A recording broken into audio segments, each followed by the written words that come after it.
Hi everybody, I am a soybean. I may not look like much, but I'm very important. Of course, you all know I'm the key to tofu and soy sauce. But my family and I can also be made into soybean oil, which goes into all of your favorite foods like cakes, cookies, and bread. Humans aren't the only ones that eat us, as we're an essential food source for farm animals such as chickens, pigs, cattle, and fish. But I'm not here to only give you a lesson on what we are. I've been in the news lately because I'm caught in the middle of a trade war involving the two powerful countries of China and the United States. US President Donald Trump has imposed tariffs on billions of dollars worth of Chinese imports. In return, China has done the same, levying taxes on many products from the US, and one of them is, you guessed it, soybeans.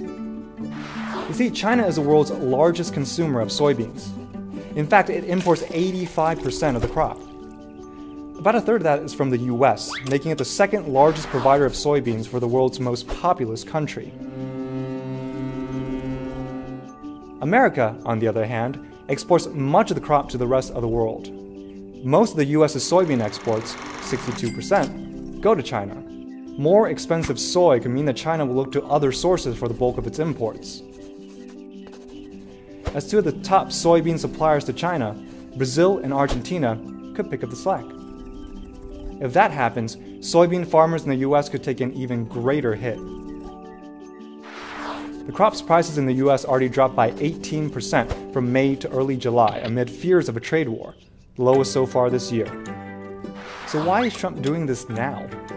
Maybe it's because many US lawmakers are up for re-election in November, and Trump wants to win over more voters by starting a trade war.